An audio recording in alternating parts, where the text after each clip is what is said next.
Hello and welcome to History Hack. I have been allowed to take control. I'm at the wheel. It's Merrin here. I'm all on my own, but I'm not alone because I've got with me Dr. Carolyn Harris. Hi, Carolyn. How are you doing?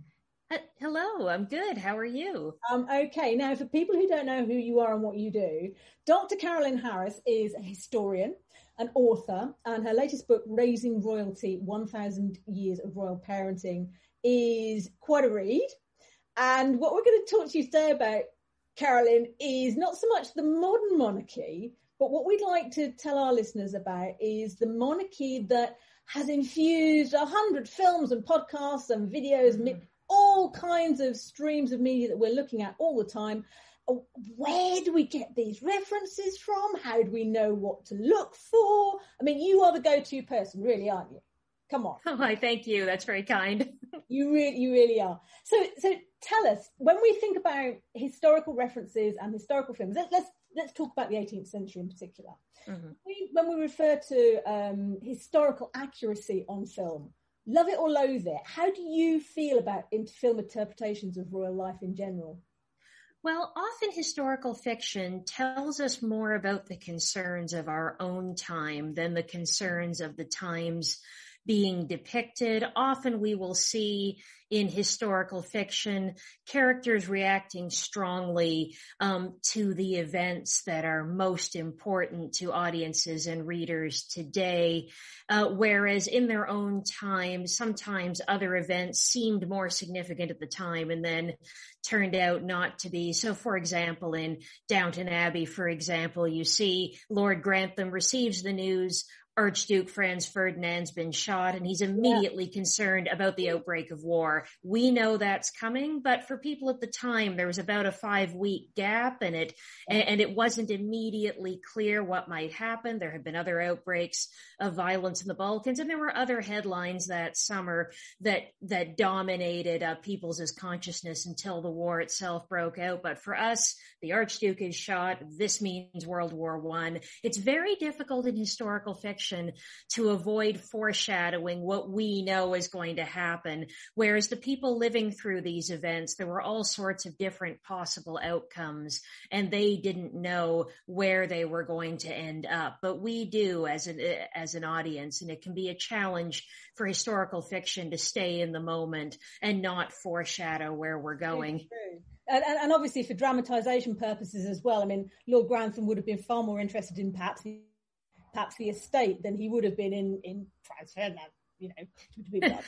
Yes, we always see in historical fiction, everyone reading the newspapers and being very aware of what is happening at any given time so that information can be provided to the reader. And of course, in historical fiction as well, even historical fiction that dramatizes the real lives of real historical figures, it is the needs of the drama that take precedence.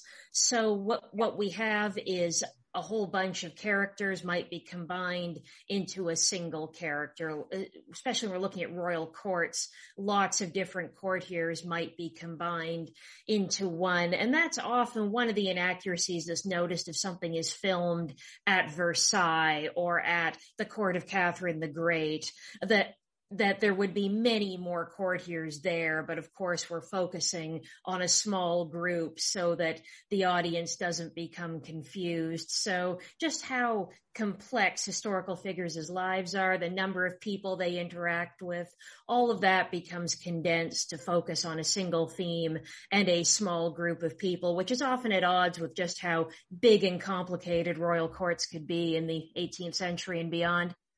So that's really interesting because this idea of narrowing down, niching down for the screen is exactly what makes it so interesting, because when they're creating these the films or television series, that's actually what they're trying to do, is to give that condensed version so that we ostensibly understand what was going on. I mean, here in Britain, you're in Toronto at the moment, but here in Britain, the three or four standout classics at the moment are Bridgerton, if I dare mention the name, The Crown, Downton Abbey, as you've mentioned, perhaps not for monarchic purposes, but certainly in terms of historic drama. And then we go back to Victoria, and we've got a couple of Victoria series of films. when you think about standout screen moments that you've come across, if we go back further, which ones have made the biggest impression on you as a royal historian? Which film? I think in the 1970s, there were some mini-series that were able to go into more depth, thinking Fall of Eagles, the series about the fall of the Russian and the German and the Austrian royal houses, Edward the King, about Edward the Seventh, where we're seeing Annette Crosby playing Queen Victoria for when she was 20 to when she was 80. And some of these multi-episode series were able to get some more depth, were able to have a greater range of political figures being introduced. Whereas sometimes film adaptations where we only have a couple of hours to go through years of history, often it's a bit more narrowed. So I found it very interesting, as I say, in the 1970s series such as Fall of Eagles or Edward the King ended up going into more depth. Of course, there is still an interpretive angle. Edward the King is very sympathetic to Edward the Seventh, and it is debatable whether or not he merited that very sympathetic treatment that he receives in the series. But because there are so many different episodes, you have the opportunity to look at different aspects of his life, his marriage, his charitable interests, his friends. It broadens the canvas. Okay, and if we go back to, let's say, I don't know, Catherine the Great, Marie Antoinette, are there any standout examples of those great ladies on film? Well, Marie Antoinette and Catherine the Great have both become pop culture icons in their own right. And often the film versions are more well known than the events of their actual lives. And there are certain myths and received wisdom that have been passed on because of this. Marie Antoinette, there have been a number of famous films. Of course, there was the 21st century film with Kirsten Dunst that was directed by Sofia Coppola and filmed in Versailles. And it was inspired by Antonia Fraser's book, Marie Antoinette, The Journey. And it included pop culture elements and gave a sense of her as a pop culture icon and tried to push back against some of the myths. We see Marie Antoinette saying, "I never said that," about let them eat cake. And we get a sense of her having trouble adjusting to the very complicated court etiquette at Versailles. Interestingly, that film ends with the French Revolution. We go as far as October 1789 when the royal family is removed from Versailles, but we don't see what happens afterwards, the trial of Marie Antoinette, her execution by guillotine. An earlier film in the 1930s with Norma Shearer as Marie Antoinette goes all the way to her execution. This is one of the most expensive films of its time. It had Tyrone Power as Axel von Fersen, that Swedish diplomat who's been romantically linked to Marie Antoinette. So that film tends to focus on events that involve both Marie Antoinette and Axel Fersen. So the French Revolution goes by very quickly, but the flight to Varennes, where Marie Antoinette, Louis XVI, and their children tried to flee France, and Axel Fersen was involved in that. We get much more detail about that event because it has them both on screen. And that film was inspired by Stephen Zweig's book, Marie Antoinette, Portrait of an Average Woman. That was a book that tried to strip away a lot of the mythology about Marie Antoinette, the victim, Marie Antoinette, the villain, and instead try to look at her as a person. Of course, considering when that book came out, there were ideas of women at that time and what they wanted and needed that are rather outdated now. But the book the Norma Shearer film was based on was one of those first efforts to portray Marie Antoinette as a person rather than as an icon. There have been French films as well, La Révolution Française and Farewell, My Queen, and other efforts to portray different aspects of Marie Antoinette's life. Farewell, My Queen gets into her friendships, like Madame de Polignac. La Révolution Française discusses the events of the French Revolution, and we see her in the midst of that and looking rather sleepy at the meeting of the Estates Generales. So as you were saying, historical figures not always being entirely engaged with the very key events of the time. So she's been portrayed in all sorts of different ways in English and French. Catherine the Great has also been portrayed in numerous ways. Recently, there's a very historically inaccurate series, The Great, that admits to being only very loosely based on true events, that plays up some of the absurdities in Catherine the Great's life and the difficulties in her marriage, to say the least. But there have been previous film adaptations. There was one with Catherine Zeta-Jones that focused more on Catherine the Great's love life, as well as her rise to power. And there was a good film, Young Catherine, with Julie Ormond and Vanessa Redgrave as the Empress Elizabeth, the aunt of Catherine the Great's husband, Peter III, that looks at Catherine's youth in more detail, her reading Enlightenment works, her making connections at court, befriending various ambassadors, and shows her marriage in a more complicated way. Rather than Peter III just being portrayed as a straight-up buffoon, we see them meeting as teenagers. At first, it seems this might go all right. He's a bit immature, but otherwise this might work. But then he develops smallpox. She recoils from him. He recoils from her, and things fall apart. So Young Catherine with Julie Ormond, you get more nuance and more of the complicated court politics and some of those Enlightenment themes of the time period. So both Marie Antoinette and Catherine the Great, people tend to think of those iconic films that portray them, when of course there are real and complicated stories behind these portrayals.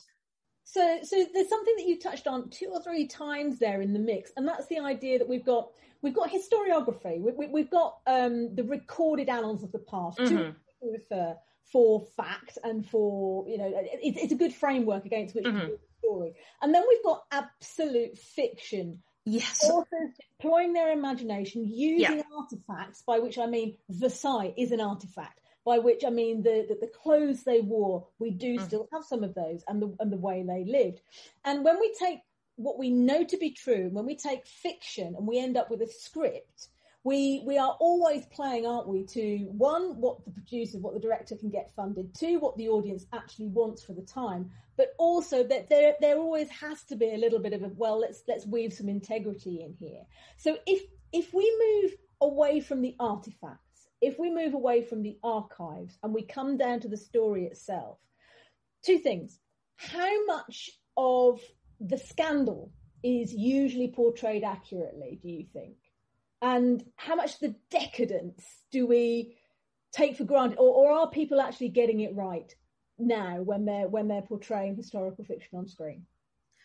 Well, I think, if anything, sometimes the decadence isn't portrayed to the degree that existed. As I mentioned before, often we have fewer courtiers being portrayed in a historical film when there were more courtiers.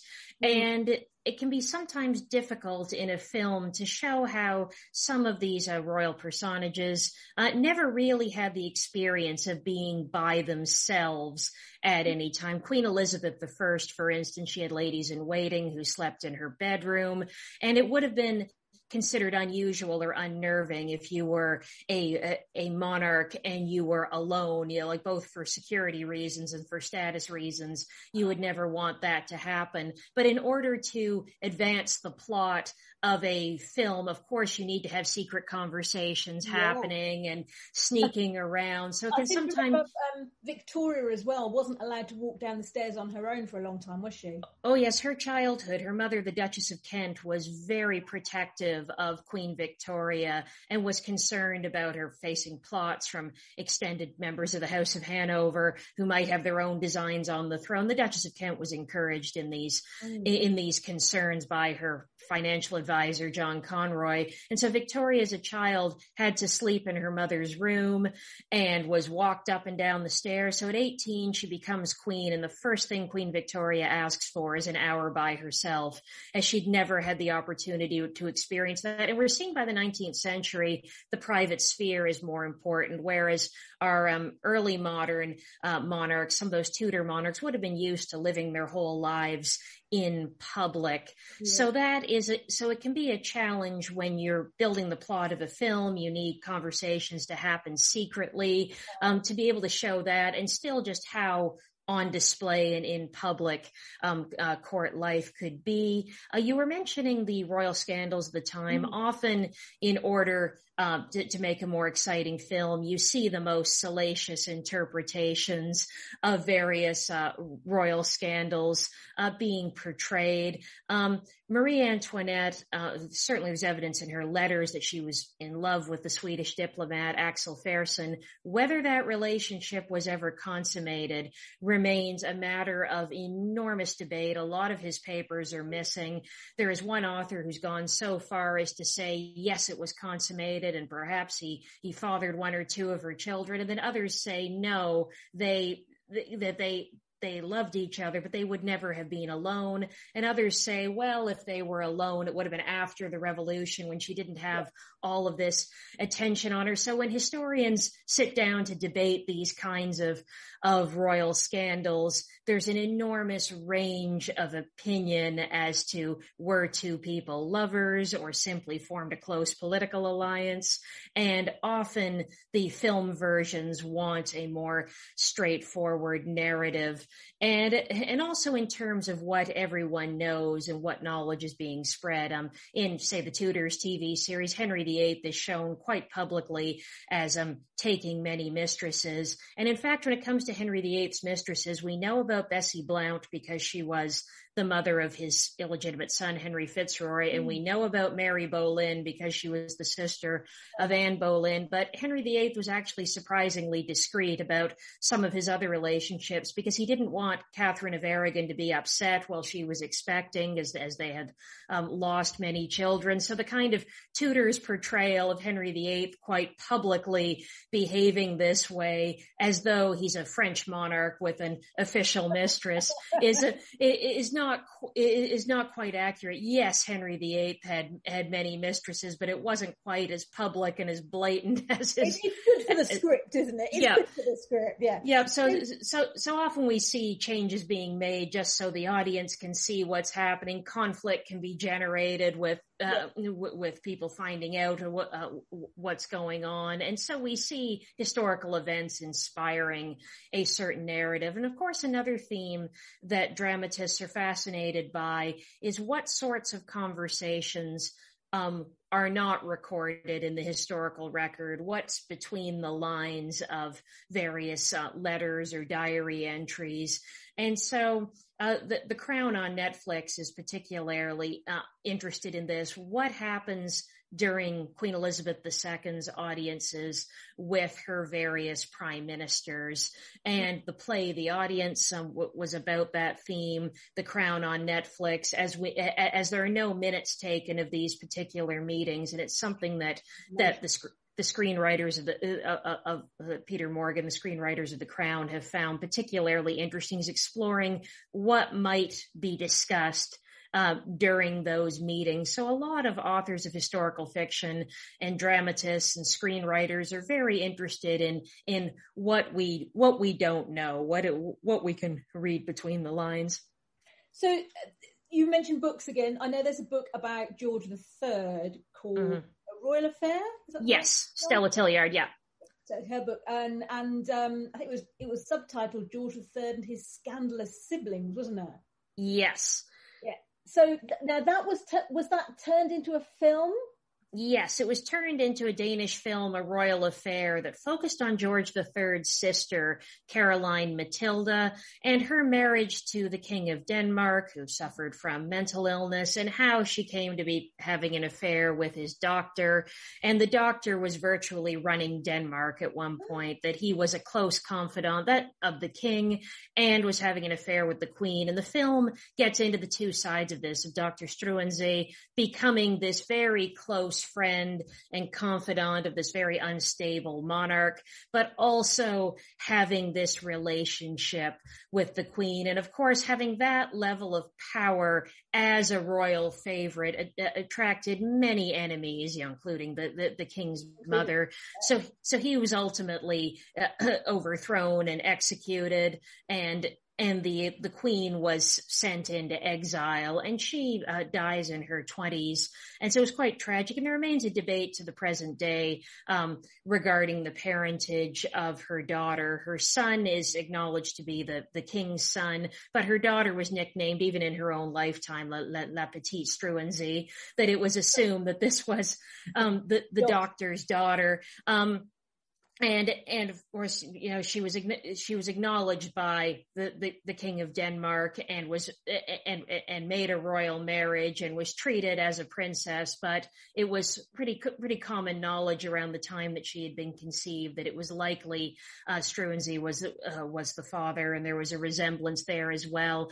Stella Tilliard's book, however, isn't just about Caroline Matilda. It's about all of George III's siblings and their determination to make marriages or relationships of inclination rather than of state. George III was very dutiful and made a dynastic marriage to Queen Charlotte, but his siblings in Caroline Matilda's case, got into a relationship with a commoner, but his brothers had secret marriages to commoners. And this is the context for the Royal Marriages Act, where George III decreed that male line descendants of George II, so the descendants with the exception of the descendants of princesses who'd married foreign princes, these descendants needed the monarch's permission to get married. And that was the case all the way until 2015. The succession reform that introduced gender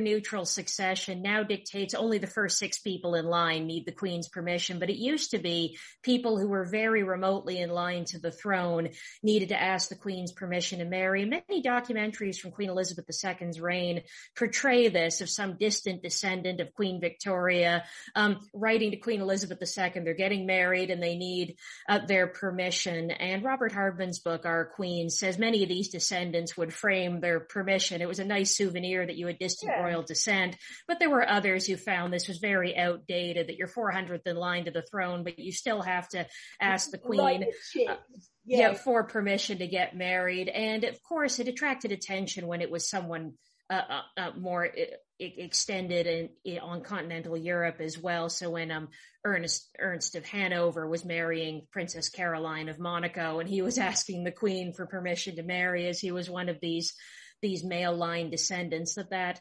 attracted headlines. So Stella Tilliard's book, A Royal Affair, indicates there's more going on than simply Caroline Matilda and the doctor at the Danish court, that this is a time period where there's a real clash between what the wider population is coming to expect. There is more romanticization of marriage and an expectation that it be companionate to some degree. Of course, you married within your class, but we're starting to see, as you notice in Jane Austen novels at this time, a discussion of what a loving marriage looks like.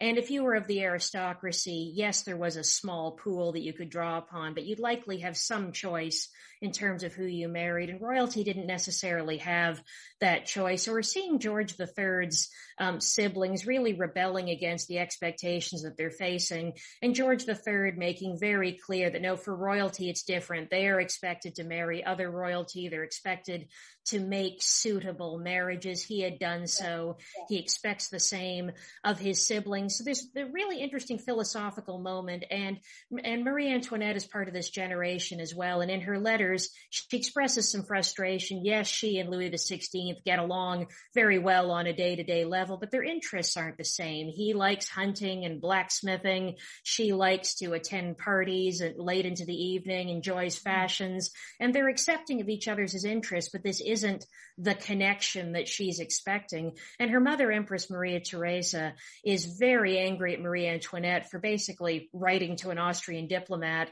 about her feelings and just saying that this is how a royal mistress behaves, talking in that way. So someone like Madame de Pompadour or Madame du Barry, that this is not how a queen of France expresses herself. So we see this generational divide of Marie Antoinette getting into the late 18th century and wants a loving connection of some kind, and her mother, Maria Theresa, emphasizing that your job is to have an heir to the throne and to make this a successful dynastic marriage. So there's this real wider philosophical generational divide when we reach the late 18th century in the royal houses of Europe. And it's interesting you say it's a job. It's still being perceived. This is your duty. Mm-hmm. It's all about maintaining integrity, doing the job that you are expected to do. You are in a your royal position grants you privilege. So, and we've clearly seen that court life can be a drama in its own right. All these expectations, the rules, the considerations. When we think about what we've seen on the screen, though, there must be elements of life during that time that were just as interesting, that we haven't seen. Yes. Something like, I don't know, the political developments of the time. Okay, it's not such a sexy subject, but what could we have seen? What could the dramatists have looked at?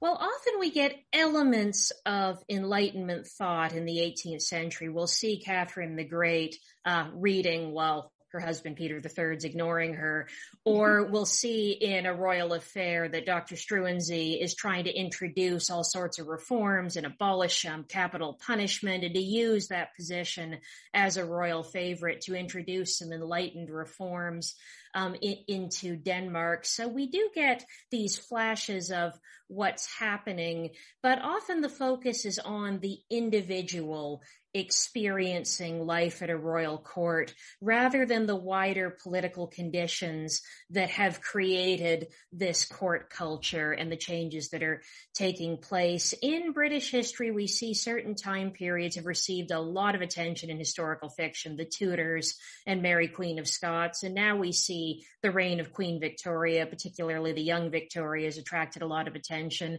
and Queen Elizabeth II with The Crown on Netflix. And there have been a number of novels as well, such as Alan Bennett's An Uncommon Reader and William Coon's Mrs. Queen Takes the Train. There have been a lot of historical novels imagining what life is like behind the scenes of Buckingham Palace. But the Stuarts and the Hanovers have not received the same kind of attention in historical fiction. So we lose some of the political developments, the development of a constitutional monarchy, that moment in the Glorious Revolution where James II's driven out, William III and Mary II come to the throne, and they have to accept a Bill of Rights with limits on their power, that they will accept the advice of Parliament. That's not exactly what they wanted, was it? Well, it was the situation that they were in order to be accepted as the new monarchs. They receive a civil list payment, which is now the sovereign grant, in order to pay their expenses. But Parliament was not interested in negotiating with each new monarch at this point. They wanted to ensure there was a system going forward. And with the Hanovers, party politics and royal family conflict were very closely united, that we often see politicians from the government in power gathered around the king and the members of the official opposition gathering around the heir to the throne, as Hanoverian fathers and sons were so often in conflict that we see party politics starting to break down, that if you're in opposition in government, often you would then cluster around the heir to the throne. So some of these connections about how individual family dramas also play out on a wider political sphere, that attracts a lot of attention. Of the Hanoverian monarchs, the one who perhaps has the biggest presence in popular culture is King George III, because of the American Revolution. So we even see him singing a few songs in the musical Hamilton, but also due to his mental illness and the significance of that. So the film, The Madness of King George. So those events later in his life, the American Revolution, the breakdown of his mental health, and we lose younger King George III. We're getting a lot about the young Victoria right now, but the younger years of her grandfather, George III, don't get as much attention. But in his youth, he was satirized as Farmer George. He loved being out at a country estate. And King George III and Queen Charlotte were key to the founding of the Kew Botanical Gardens outside London. And George III's book collection forms the nucleus of the British Library. So George III had all these intellectual interests early in his life. And the current Prince of Wales, Prince Charles, has argued that George III has been really misunderstood, that there was a lot more to him than then we think that he was actually a very cultured and intelligent person, but we think of him as loses the American colonies and then loses his mental health. So I think the early years of George III's reign, that would be an interesting period for historical fiction to explore. And also in the Stuart period, there's a lot of interest in queens, what it's like to be a young woman navigating court politics. So we see films about Elizabeth I and Mary Queen of Scots. We see films about and series about Queen Victoria and Queen Elizabeth II. But the Stuart queens, Mary II and Queen Anne, have received until very recently less attention. There's Olivia Colman, who portrays Queen Anne in the Favourite, but that slightly earlier period with the overthrow of their father, it would be very interesting to see almost a King Lear inspired film that would look at what decisions the daughters make during that very key moment in history. So we get Queen Anne's later years dramatized in the Favourite, but her earlier years in the Glorious Revolution haven't received so much attention in popular culture. That it's really interesting when we think about the canon that we can actually sit and watch over and over again. Mm-hmm. We can examine what we perceive to be their lives. We can put them under the microscope. We are seeing, in some ways, yes, obviously it's a dramatized, tainted view, but we are getting a snapshot. We are getting an insight as to some of their lives, some of the ways they've lived. So with that in mind, I think we also quite rightly revere monarchy in all its glory. I think there's more discussion now about the role for monarchy in a modern society. But if we think about some of the older films, perhaps, I want to say older films, you mentioned a film from the 1930s, was it?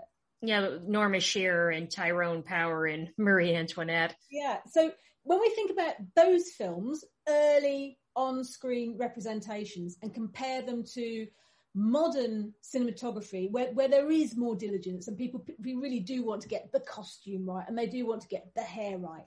Mm-hmm. Where have you seen big mistakes? I find one of the giveaways, not always, but often if you didn't have a year next to a film and wanted to know when it was made, often the hairstyles are a little bit of a giveaway in terms of when the film was made, particularly some of the extras in the background. You see the hairstyles of when the film was made rather than the era that's trying to be portrayed. And we see that in, say, the 1971 film Nicholas and Alexandra about the last Tsar of Russia, that Nicholas and Alexandra's daughters, Olga, Tatiana, Maria, and Anastasia, have long hair, but it's long hair in a rather 1970s way with the part and then straight down, when they would have swept it back with a ribbon, that they would have worn their hair a little differently. We see that in Dr. Zhivago as well. Some of these, some of the hairstyles reveal when the film was made. So sometimes you get very sumptuous costumes, but recreating some of the other aspects of the style of the time, the makeup, the hair, as what was considered attractive in previous eras is not always what's considered attractive in our own era. So ensuring that the audience reacts well to the aesthetics of the film, that can be a very significant theme. Of course, when a series gets the aesthetics right, that can attract controversy as well. One of the controversies that's arisen about The Crown on Netflix is they've been very good about capturing the flavor of the times, having the typewriters and the telegraph operators in the 1950s, and capturing elements of 1980s culture, whether it's Princess Diana rollerblading in season 4. So they have a lot of authenticity about what you're seeing in terms of the design, and that has led to controversy when there are completely fictionalized scenes or fictionalized dialogue, as there has been concern that the series looks like a documentary, so people who haven't read widely about the monarchy might take what they're seeing as at face value, when of course any work of historical fiction is blending fact and fiction, using fact as a jumping off point. And a better comparison than comparing historical fiction to real life events is to instead look at other works of historical fiction, look at Shakespeare's history plays, for example, which are referenced in The Crown on Netflix. Michael Fagan, when he breaks into Buckingham Palace and speaks to the Queen, he's compared in the episode to King Lear's Fool. So there are these references back to those kinds of Shakespearean history plays that portrayed different monarchs in very particular ways in order to make a certain dramatic or philosophical point.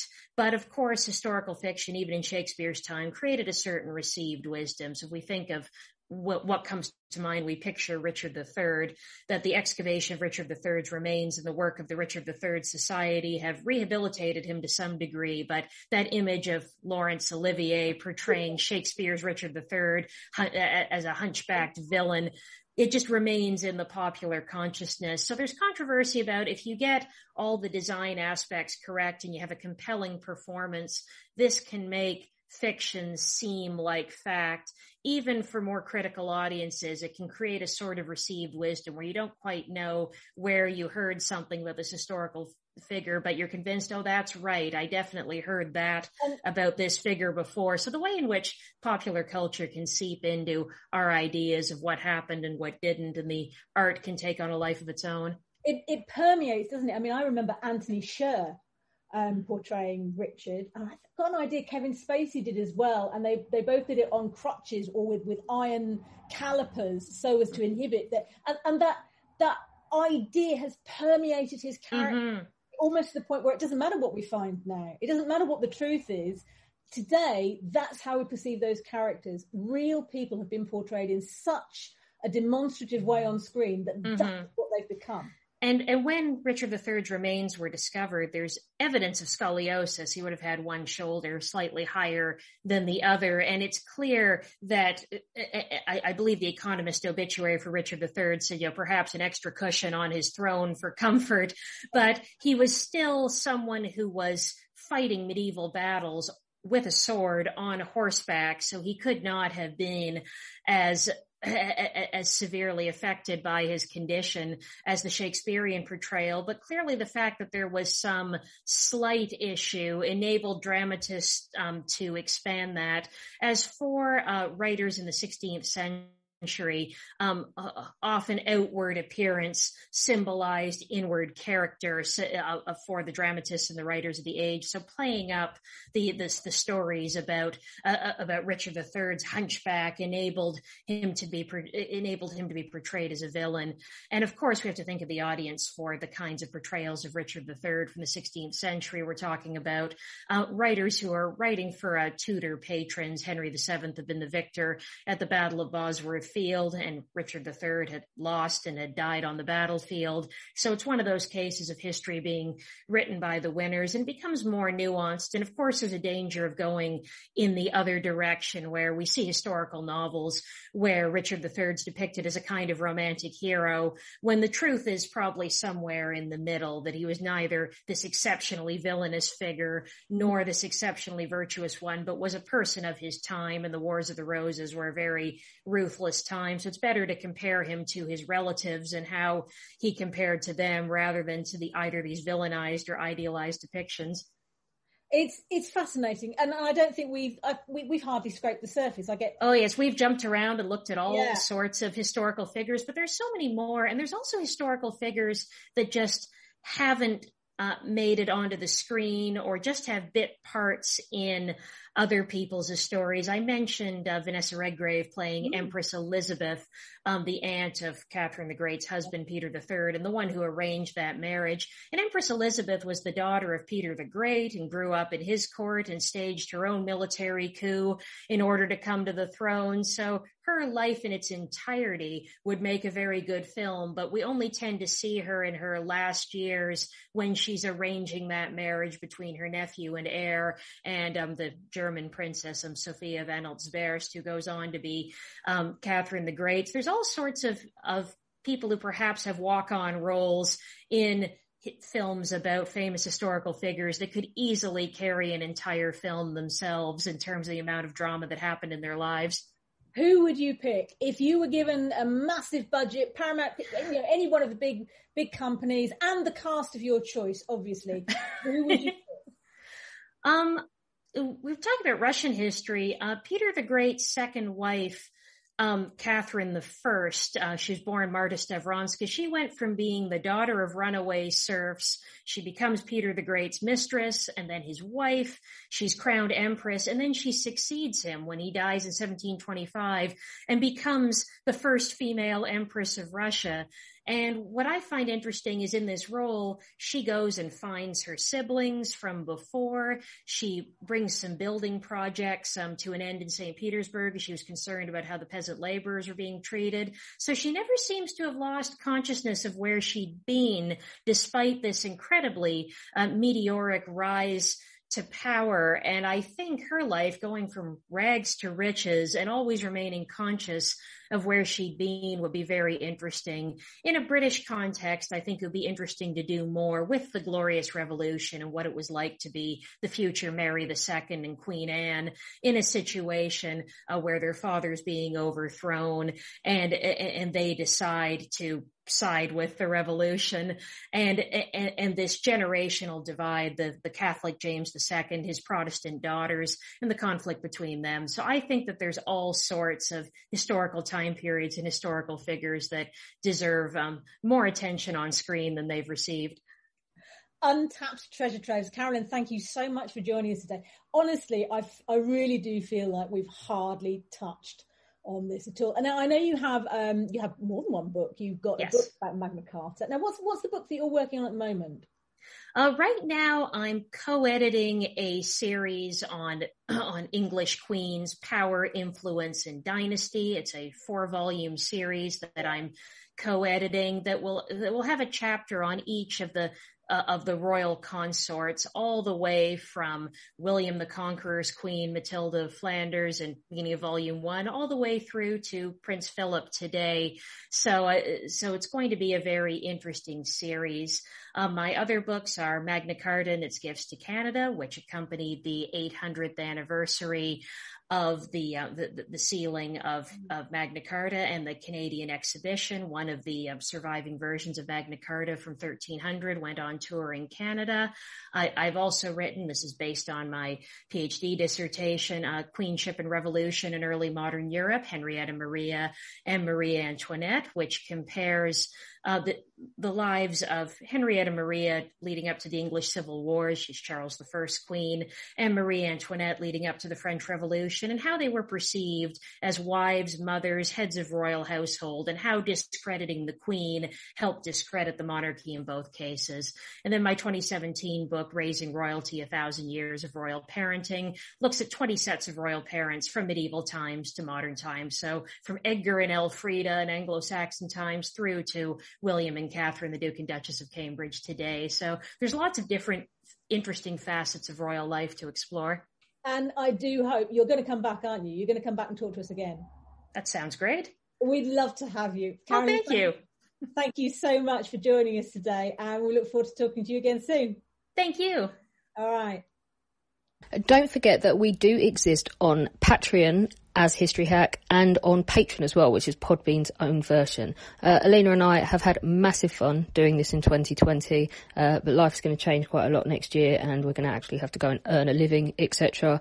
If we want to keep up the regularity that we've been bringing you and the kind of guests that we've been bringing you and the workload, then we will need your help. So if you join, there's going to be incentives for joining on either of those platforms. We're revamping ourselves on both of them. So don't forget to go in. You can do as little as $1 a month, and it all goes towards keeping up History Hack as regular as we've been able to bring it to you this year.